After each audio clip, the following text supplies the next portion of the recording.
Good morning. This is the regularly scheduled meeting of the Board of Fire Commissioners. The date is October 18th. Time is 9:05. Roll call. Let the record reflect Commissioners Ibarra, Glazier, Ninberg, Hara, and Woods Gray are present, and we have a quorum. Madam President? Thank you. Flag salute, moment of silence.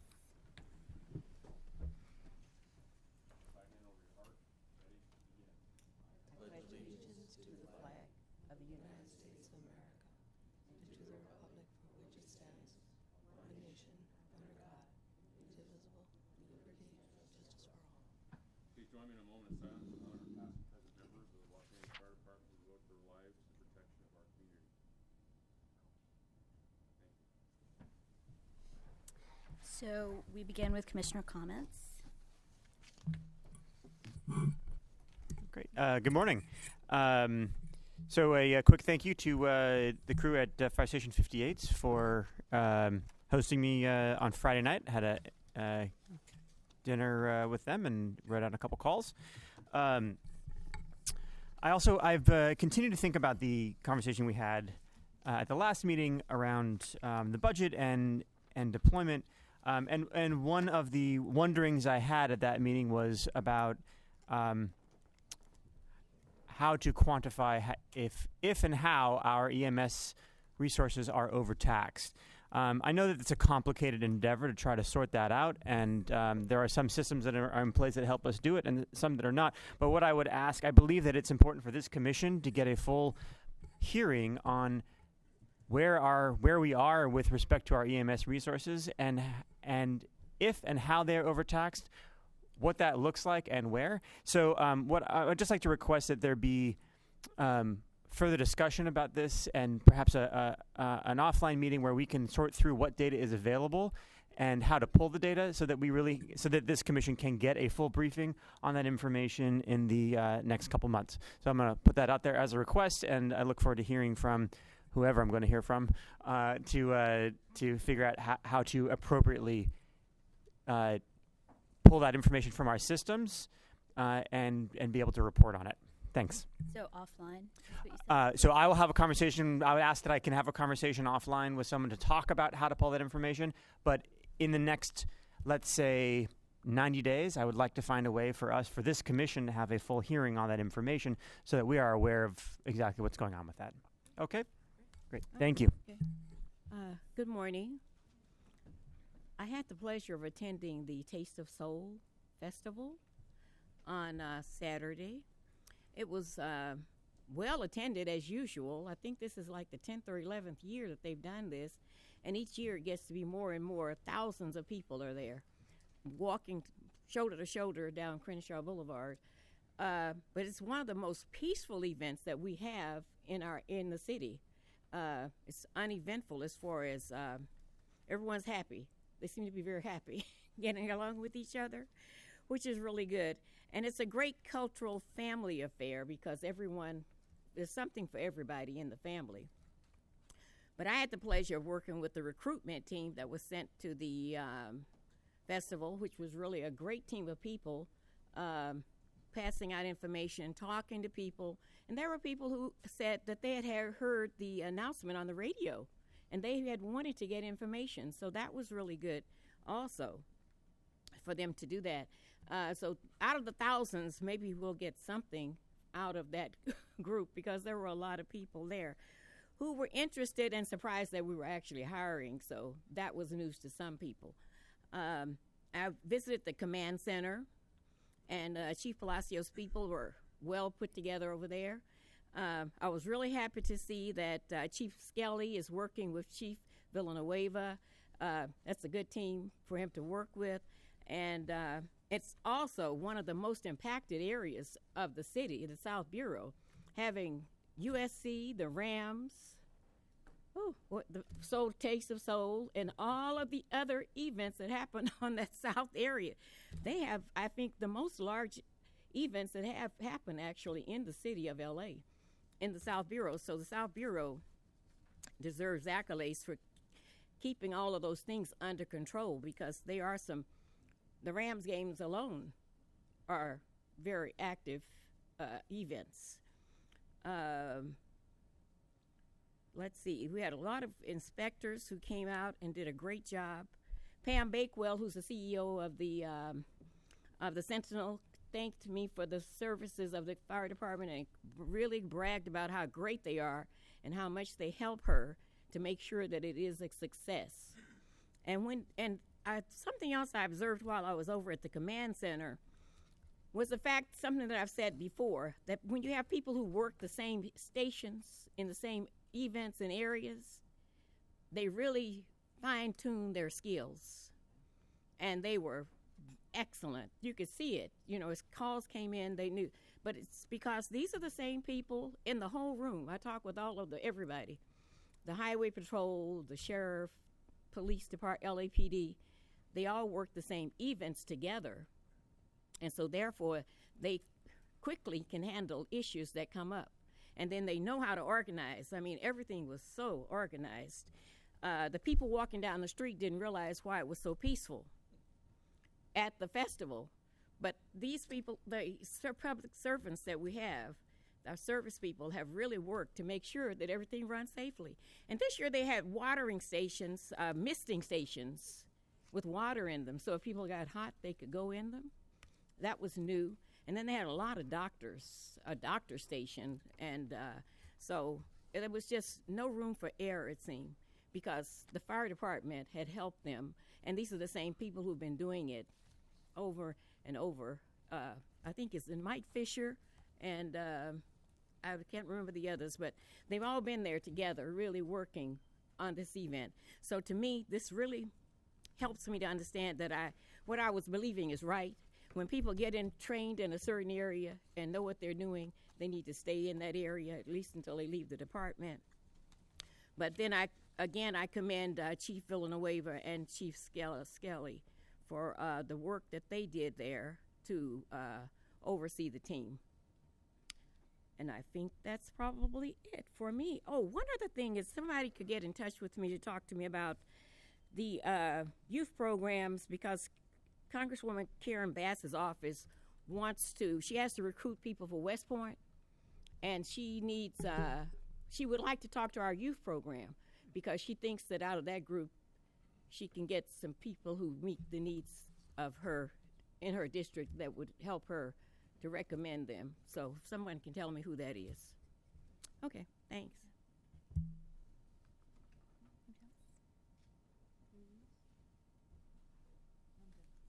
Okay. Report of the fire chief. Thank you, Madam President. On October 6th, I had the pleasure of attending the LAFD leadership graduation at Hodgkins Training Center. And this top secret surprise keynote speaker happened to be Chris Martin, the singer from Coldplay. And I was not sure about his comments if they would be on point, but after hearing him, I thought he was on point. He had very legitimate message. He was a very gracious speaker and gentleman, and I thought it was kind of a unique to see leadership from a lead singer of a band. He talked about his leadership challenges leading the band. Then on October 8th, we had our annual fallen firefighter memorial at the Historical Society, Old Fire Station 27. Very good event. It's been a challenge to get attendance there. This year it was well attended. But this is an event that focuses on our LAFD firefighters who have paid the ultimate sacrifice. We have a lot of things in this period of the year, like the 9/11 Memorial and the one in Sacramento and the one in Colorado. But this one is unique because it's about our LAFD firefighters. Then on October 12th, I had a meet and greet meeting with Congressman McCall with Chief Beck. And the congressman is on the Homeland Security Committee, and he has a lot of influence over UASI grants. So we made sure to let him know that Los Angeles has been designated the number 2 target in the country behind New York. And we were optimistic that the grant funding would reflect that status. And he said he would see what he could do. So we'll see how that plays out.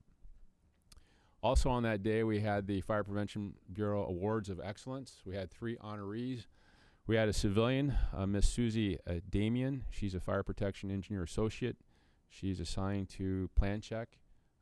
We also had Inspector Vigil and Captain Dragato. Both of them are assigned to Koopa. Koopa has had an amazing turnaround, and I think it's attributed to those individuals. And lastly, on October 14th, we had a press conference at Fire Station 4 where we highlighted some saves of people who knew CPR. They were bystander rescuers. We also had the nurses from the hospital that participated. And I was talking to a few of the nurses, and they pointed out that it's rare that the rescuers get to see the patient when they're alive and well. Usually we clear one call, we go to the next call. So when you can see the person you were working on alive and talking and in good health, it really accentuates how important our job really is. We also included the dispatchers. We played the audio tape from Metro so they could hear the CPR instructions. Very well attended, a lot of media presence, and I think that's something that we need to continue to do. That concludes my report.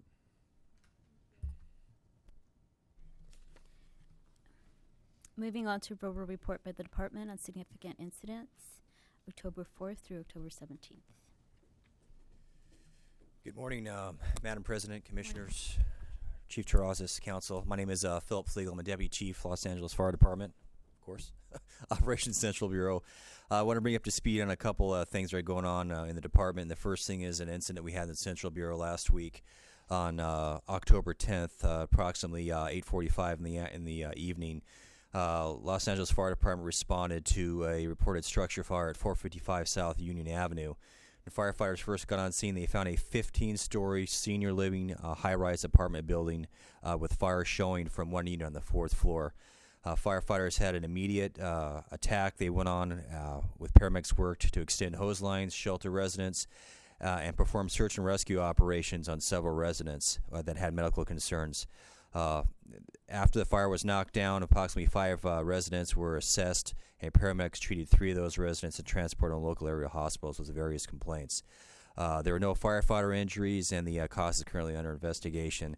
And just to give you a little idea about this fire, too, again, this is a 13 or 15-story high-rise building with seniors inside with fire showing. And imagine the complexity of people with health issues, maybe cannot walk as well or can't hear, can't see. It was a very good effort that the fire department had, and very good command and control and good response by our people to make sure nobody got gravely hurt or actually died from this incident. So that was that incident. The second thing was just want to bring you up to speed on the Lugo incident that we have going on in Fire Station 17's first in. The Lugo incident's been going on since about September 16th of obviously last month.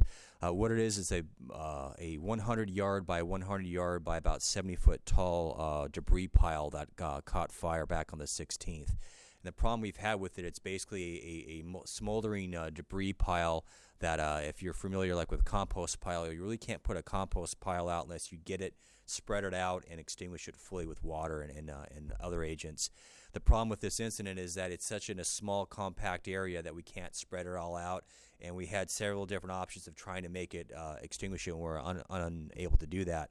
So finally last week we were able to collaborate with Los Angeles with the Public Works Sanitation Bureau and develop a plan with them to use some of their heavy equipment and their dump trucks to get this stuff offloaded, put out before it's put on trucks and taken out of the city to be dumped appropriately so we can get that fire out.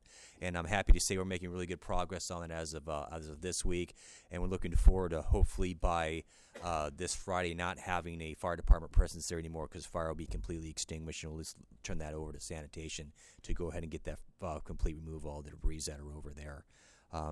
So that's that. Are there any questions on those two incidents? Okay, great. Thank you very much. Verbal report by the medical director for the same time period. Good morning, Commissioners. Chief Terrazas, Dr. Mark Eckstein, EMS Bureau Commander. Significant incidents since the last meeting.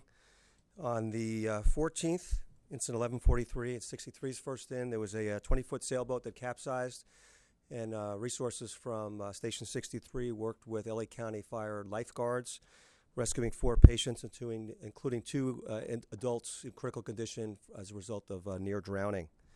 On the early morning hours of the 15th and 94's first in the West Adams area, there was a multi-casualty shooting. It turned out to be 11 patients, 10 of whom were evaluated by LAFD. 4 were pronounced deceased on scene. We've transported 7 individuals. A 4th later died at the hospital. So it was an extremely large shooting in the city. Our folks arrived, very chaotic scene, performed triage appropriately, and transported the sickest patients to the hospital appropriately. As Commissioner Woods Gray mentioned, Taste of Soul event, we had a medical event action plan in place, including our cycle teams or bike teams. And matter of fact, the Captain Colson, who coordinates our bike team program, also was working the event as a member of one of the cycle teams. He was approached by an individual at the event for a 50-year-old gentleman that had collapsed. So it was a still alarm. They called it into MFC and then found a 50-year-old gentleman down in severe distress with a cardiac emergency. And he and his partner were able to provide life-saving care. Eventually, the patient was transported to a STEMI receiving center. So the fact we had cycle teams embedded through this large event resulted in a life save of a middle-aged gentleman. So the cycle teams worked very well, and that was our most critical transport, but we had about 15 patient touches and a number of other transports. But that was significant because the bike team was actually on scene and called it in and was able to provide immediate advanced life-saving care. And then early yesterday morning in Fire Station 2's district, there was a gentleman called in reporting that his daughter was not breathing and appeared very pale. We had one of our newer dispatchers, who happens to be bilingual, handled this call expertly using our tiered dispatch system or TDS dispatch system. The call was dispatched in only 48 seconds. He provided CPR instructions in Spanish to the girl's father, which includes mouth-to-mouth and chest compressions because it was a child. Engine and Rescue 2 got on scene very quickly. The patient was found in a shockable rhythm. They defibrillated this 5-year-old girl. They got pulses back. She was transported to County USC Medical Center. Her neurologic prognosis is unknown at this time, but they brought this patient to the hospital alive and stabilized. So hopefully she'll pull through. It was potentially a great save, and again shows every link in the chain of survival with our new dispatch system, dispatching, expert BLS and ALS by our field resources, transitioning to high level of care at the hospital worked, and we pray this little girl will have a complete recovery. That concludes my report. Thank you. Madam President, thank you for mentioning the bike team because they were very present, evident all over the place. And this was such a perfect event for the bikes because who else can get through 10,000, hundreds of thousands of people walking up and down the street? And they were there in mass, and they had on their beautiful green outfits, so it was easy to identify them. I have a picture if anyone wants to see it. Thank you. Thank you. Moving on to presentations.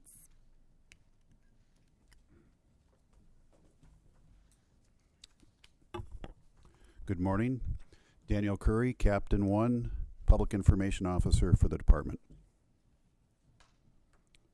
We're here this morning to present and acknowledge the hard work that went into the completion of a 14-month survey project to assign a public protection classification to the city of Los Angeles.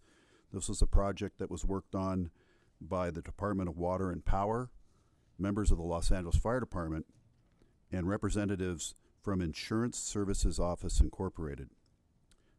At this time, I'd like to acknowledge the city employees involved. From the Department of Water and Power, Central District Engineer Denise Gardner.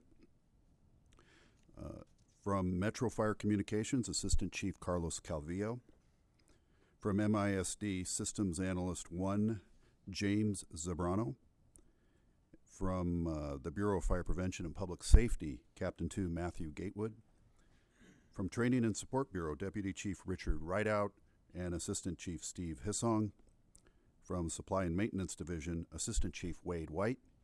And from the Planning Section, Battalion Chief David Perez and Captain 2 Paramedic Mark Wolf.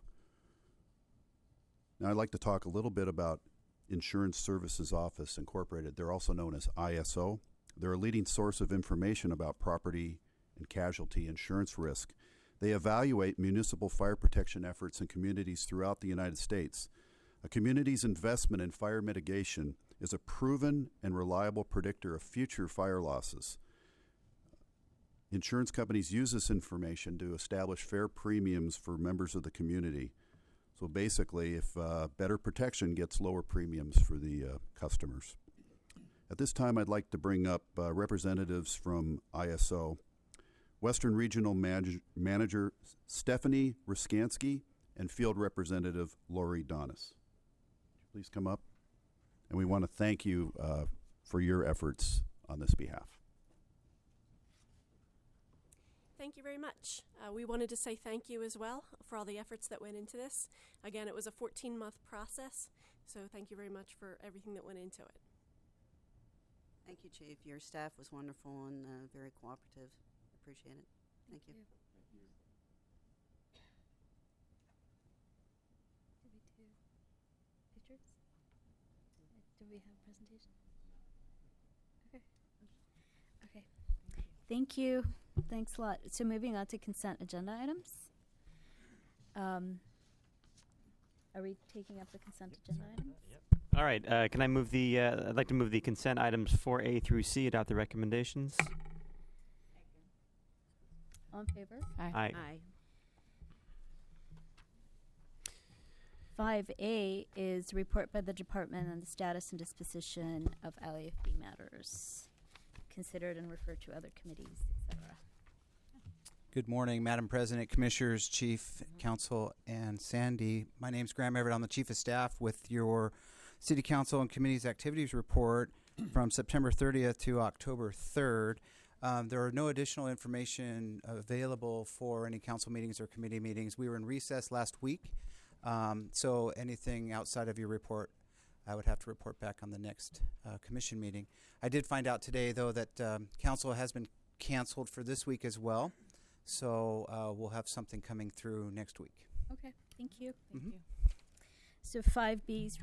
Move to adopt the recommendation for item 5A. Second. All in favor? Aye. 5B's report by the department, which is a response to the independent assessor's statistical analysis regarding the Board of Rights from 2009 to 2014. Yes, good morning. I'm Erin Joyce, Chief Special Investigator with PSD, and we submitted the department's response to the assessor's audit of the both member opted and department Board of Rights, which were pending from 2009 through 2014. I can answer any questions, but I think our position is basically that the overall position, which is that clearly we don't want to have a substantial number of Boards of Rights pending, as there were last summer. We want to take steps to change that, and we have done so. And so that's basically our position, that it doesn't serve either the department or members to have Boards of Rights pending for unduly long time. However, with respect to the suggestions for remediation of that position, we don't agree. Okay, so there's a couple of interesting things in the response, and one, I think the key one is sort of the difference of opinion between the independent assessor and the department about whether there's a deadline for choosing a Board of Rights. Is that right? I think that there's two key areas of, I would say, some disagreement or misunderstanding, yes. But under the Charter, Section 1060G, it's clear that there is no timeline or deadline for selection of a Board of Rights. Basically, 10G provides a mechanism where a member can preserve their right to a board by within 5 days of being served with suspension papers if they're personally served. They preserve that right by filing with the fire chief's office a request for a board. That is what 1060G provides. So there's a time frame for filing that, but no time frame for picking the board, right? And once they pick the board, then it sets off another. Right. Once there is a board that has been seated or selected, then there are timelines for setting up the first meeting, that 5 to 10 day deadline, which is set forth in, I think, subsection F of 1060. So you're right. The charter is very clear when it's making a timeline or a provision, such as it does with the 5 to 10 day window, or the timeline for the member to initially preserve the right to a board. However, the charter also makes clear that there's a discretion for the department in when a board is to be selected. So I'm not going to state I think there's a difference of opinion here. I think, the independent assessor thinks that there should be like a reasonable time. And I don't think that it's undetermined or just open-ended. Once a member states a right for a preference for board rights, it can't just be indefinite. And if that's not what the charter says, then maybe that's something we should think about. Like, should there be a timeline by, and maybe it's more than 1 year, maybe it's 2 years, but it just can't be indefinite, that it's just hanging out there. Well, I would say with respect to the charter as it stands now, there is no definite timeline. But I'm certain that the department would not take the position that it's open-ended, and certainly reasonable time is what would be expected.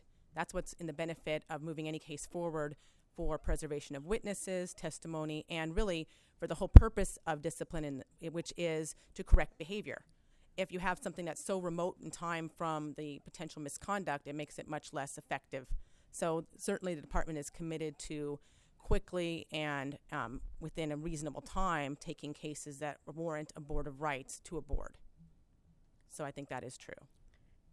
Madam President, is it within the prerogative of this board to make policy in that area? I think it is. Can I have a couple questions of her? Maybe might bring further light to this issue. Last summer we had approximately 55 boards pending. This summer, where are we at?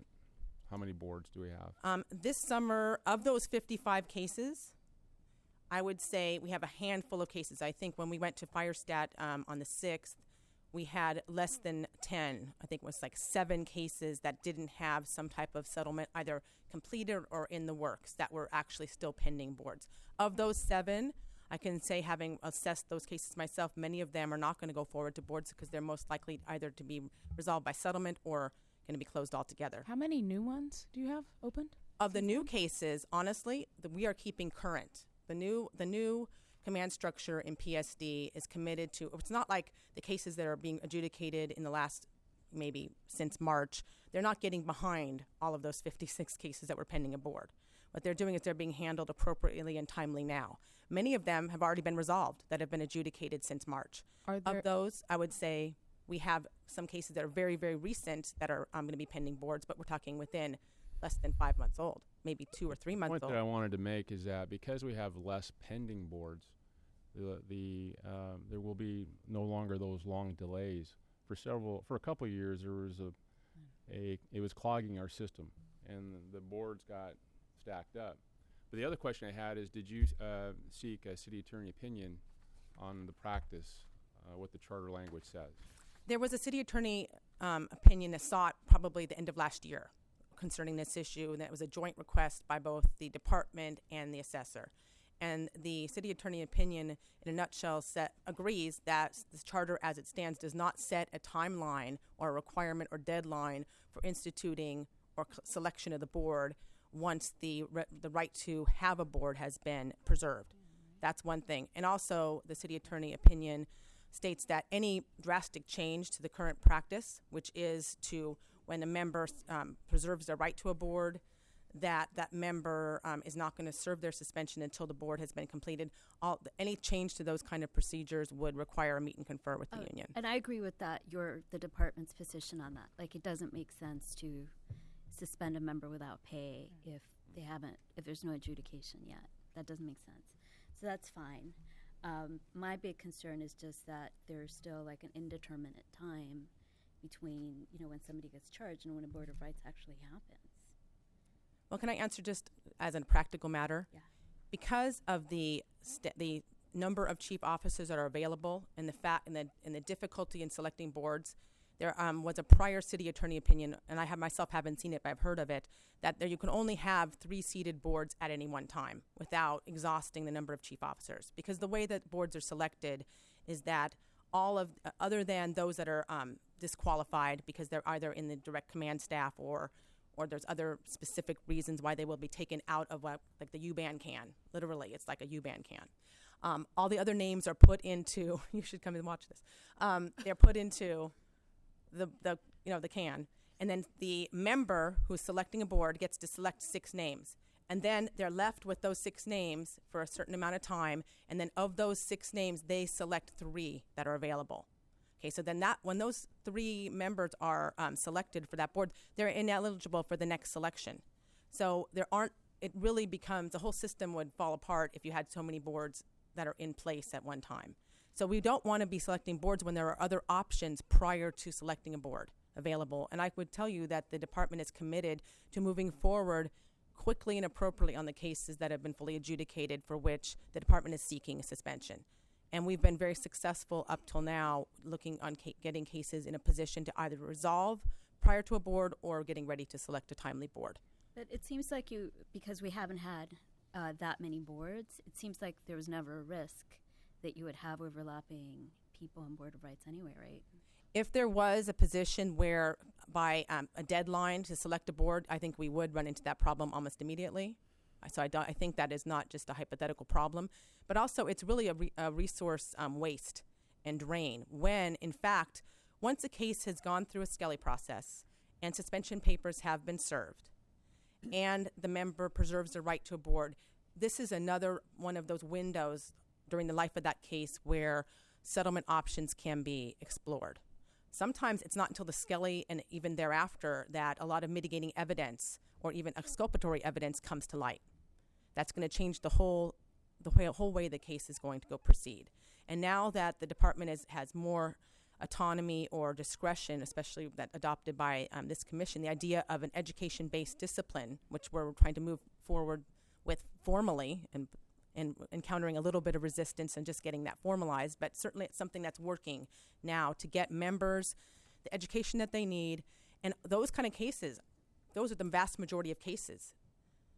So I agree with you. Like, I think that we should take opportunities to sort of resolve cases in ways other than through a Board of Rights, because I do think Board of Rights should be rare, but they should be realistic too. And when you can just have an indeterminate time between the time that you're charged and between the time that you have a Board of Rights, and you lose a lot of evidence, I mean, that's another way of gaming the system. And I feel like that inures to the detriment of the department. If I could just add on to, I feel like what we're painting here is a stark choice of either we set a timeline for a Board of Rights and therefore short-circuit all of our ability to have other alternatives and let cases settle and play out the way we want them to play out, or we have no timeline at all. I don't think that's the choice here. I think, from my way of thinking it, look, reasonableness standards, maybe that applies in freedom of speech or other legal constructs that I don't understand because I only play a lawyer on TV. But it's I don't actually play a lawyer on TV. I'm just kidding.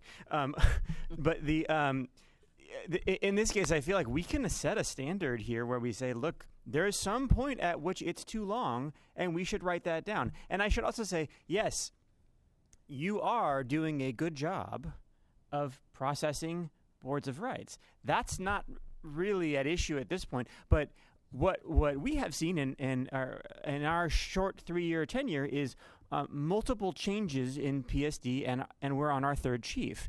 And I feel very confident this chief will stick around for quite a while. But at some point, he's going to get older than he is, and he's going to retire, and then things will change. And really, that we have to make policy based on good policy, not based on who's in the job and on the personality. And so, from that perspective, I would say, look, let's just make a guideline here that says there's a point at which it's too long. And so the guideline is, and written down, all Board of Rights shall be adjudicated within X period of time. And you can think about what that period of time would be, but I have seen Board of Rights that have gone on for 5 years on request. That is, I think, uncontestably too long between a request for a Board of Rights and an actual Board of Rights happening. So if we know that there is too long out there, then I'm not sure what the harm is of saying, look, our guideline is going to be that all Board of Rights, if there's a request for a Board of Rights, then we're going to go through all the processes we want to go through. But look, in 2 years' time or whatever it is, that Board of Rights has got to be convened. And I don't necessarily think that we need to make that decision today, unless people I really agree. feel strongly about it. But Think about it. I do think that we need to think about this, and we need to have, the department think more about this, and then come back, and we can think about what's realistic. And then we should think about prioritizing cases that are older. It sounds like you're doing that now, but we should definitely set up guidelines that say that. No, we agree. I mean, the discretion of the department is not unfettered. The whole purpose of having discretion is so that the resources of the department will be used on the most egregious cases.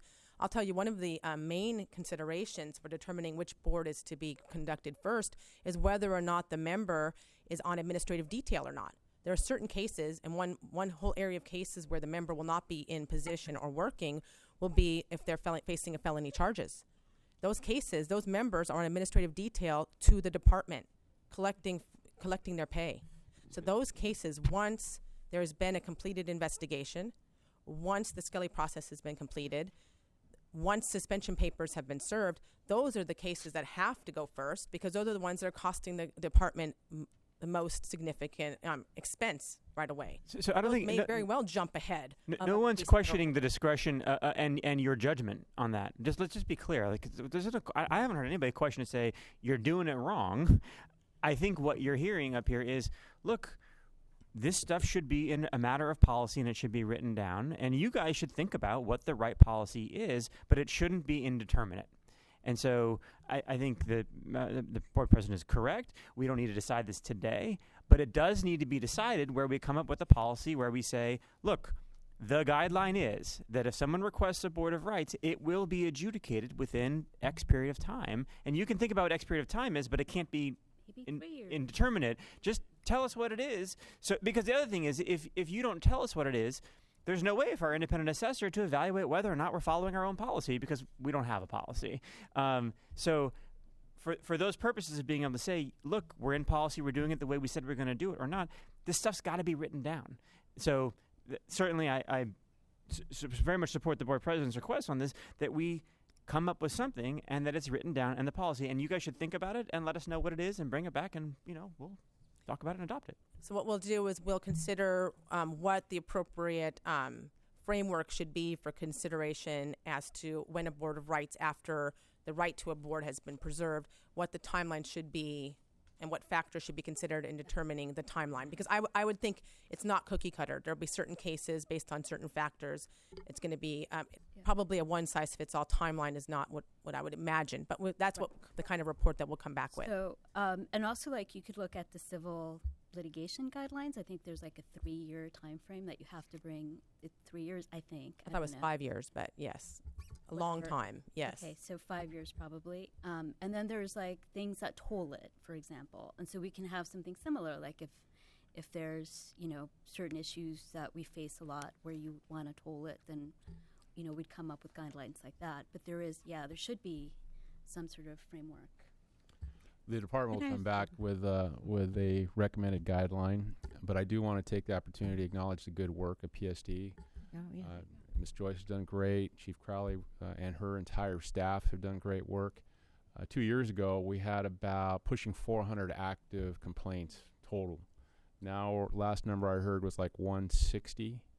I think we're just under 160. And just as a aside on this, when we were still just hovering above 200, we were promised dangled a lunch for all of our staff if we can get under 200. And so Thursday, we're going to have a wonderful lunch catered by the fire chief, because we're, again, around 160. So it's been an amazing turnaround.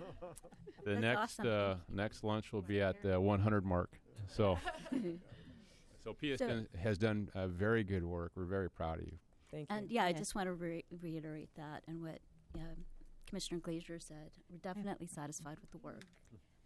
I have a question. Does the member have an appeal process if it appears to them that it's taking too long for you to process them? I would say, since ordinarily the defense always wants to have delay, because it always benefits the defense. That's Oh. not something that they would They would. never want it. I mean, so I after can't they imagine why requested that would it, ever make They sense. don't care when it happens. The longer the better for the defense, Oh. most of the time.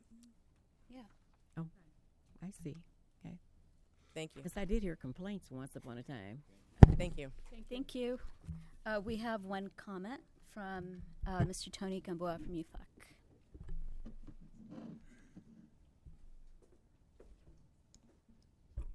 Good morning, Madam President and honorable commissioners. My name is Tony Gamboa, and I proudly serve as the first vice president of the United Firefighters of Los Angeles City, representing 3,200 firefighters, paramedics, inspectors, dispatchers, and pilots of the Los Angeles Fire Department. I'm here today to speak regarding the department's written response to the independent assessor's analysis of directed and opted boards of rights from 2009 to 2014. The independent assessor correctly pointed out that too many requested board of rights hearings during this time period were not heard in a timely manner, and backlog was created. This was caused by a number of factors that I don't have time to discuss in the 2 minutes that I'm allotted for this agenda. I will say that UFLAC agrees with many of the points that were made in the Chief's response to this analysis. We agree that a shift towards a new discipline model that prioritizes educational opportunities instead of just punitive punishment is the right thing to do because it is fair to the department and fair to our members and has already proven to be successful in completing these hearings in a timely manner. UFLAC also strongly agrees with the Chief's response, rejecting any idea to place our members on a temporary unpaid leave pending the outcome of a Board of Rights hearing. This goes against the city charter and would simply not be fair to our members as they exercise their due process. One point I want to bring up, sort of just going off script here because I heard Erin Joyce on some of the comments that she made. You know, she talks about once a chief officer has been selected for a Board of Rights, they can't be selected for it or available for another one. Nowhere does that say that in the charter. Okay, just as an example, if I want to pick, if the member, you're going to allow me some time to speak here? Thank you. So she also said that she's, the city opinion or city attorney opinion actually gave her opinion that that's what it shall be, that they can't be selected, but she hasn't seen it in writing. We haven't seen it either, and it doesn't state that in the charter. Let me just go back here. Sign up Okay. again. Okay, well. All right, thank you. Madam President, has the motion in order? Okay. I move that we receive and file BFC 16-113. Second. Can I just ask a procedural question? Do we need to, as part of this request, as part of the adoption, that we get that report back, or are we good on that?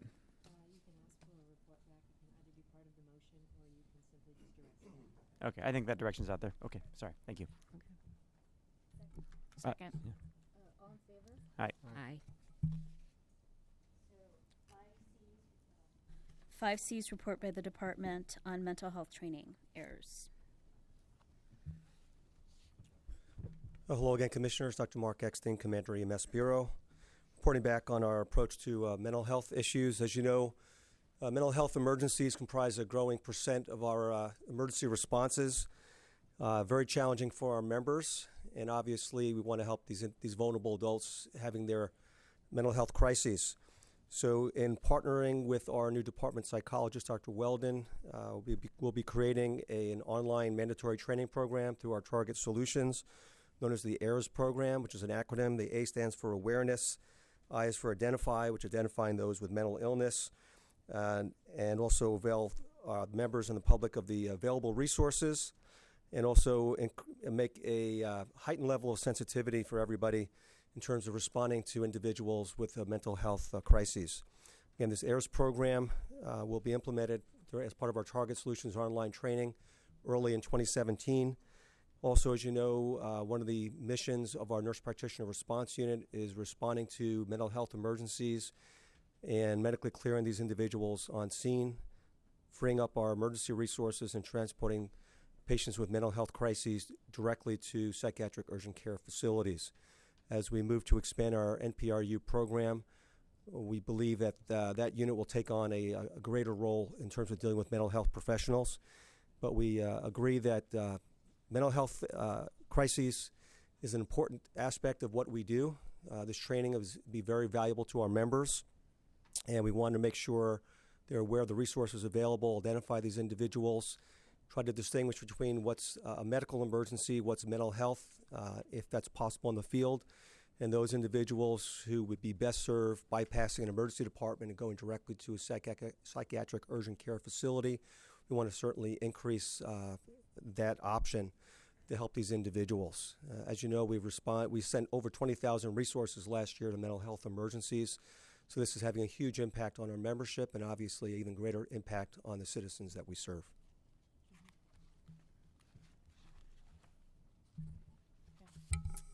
I think this is great. I mean, I know that every time I go out in the field, there is always talk of lack of training for mental health. So I think this is fantastic.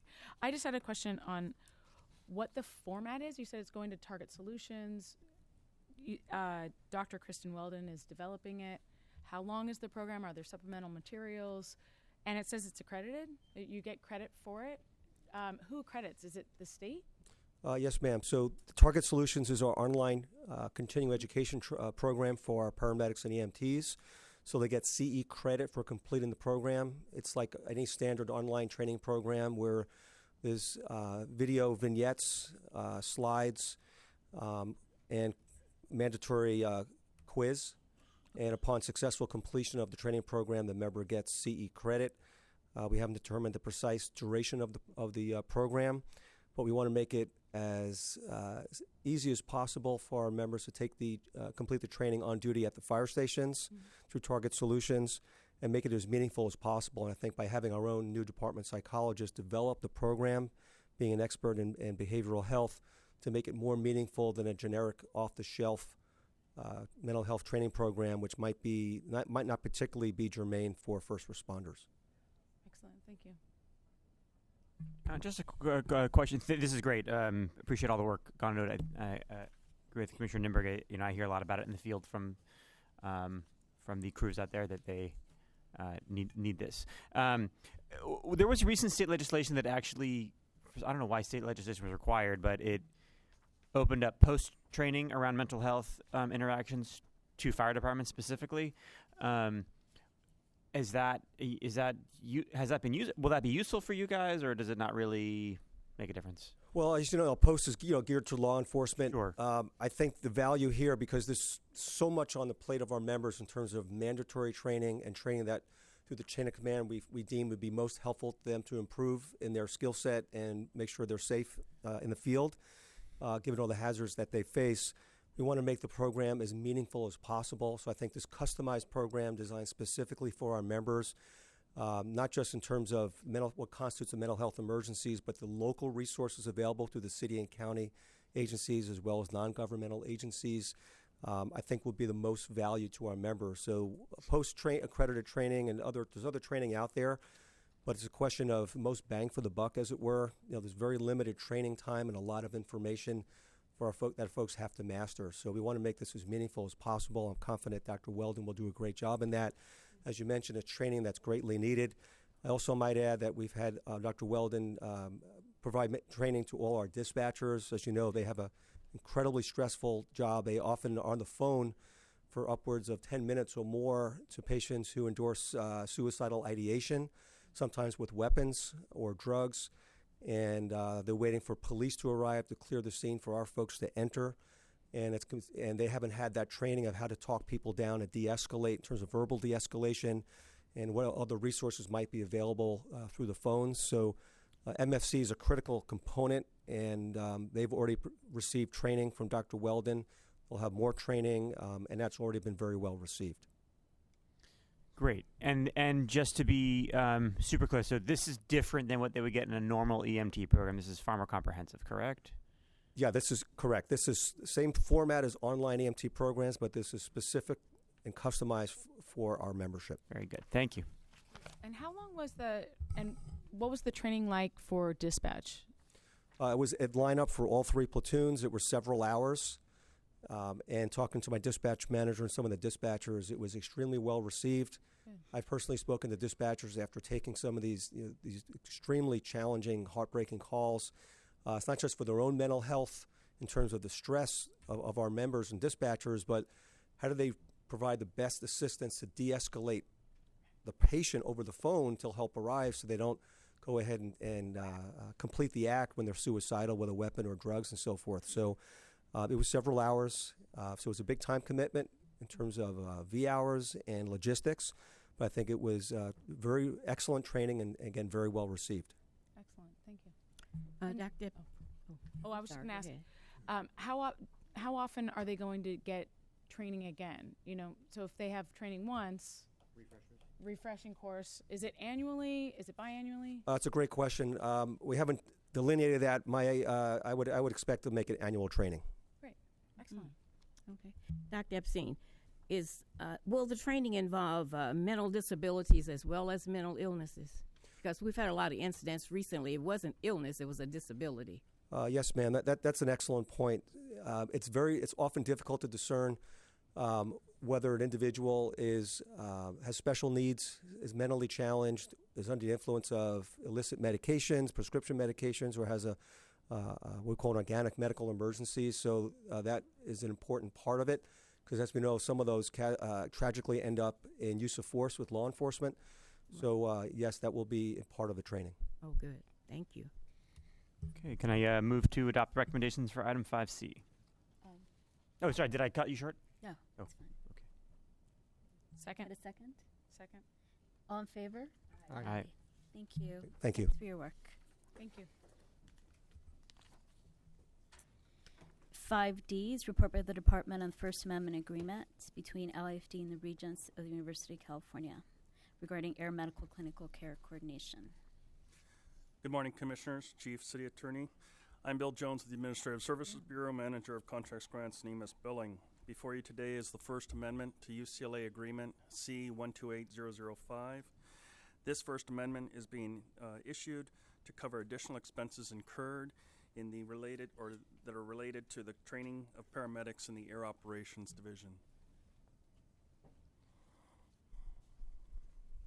Does anybody have any questions about it?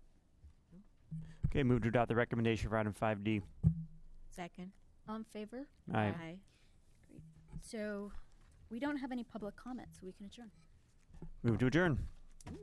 Second. All in favor? Aye. Aye.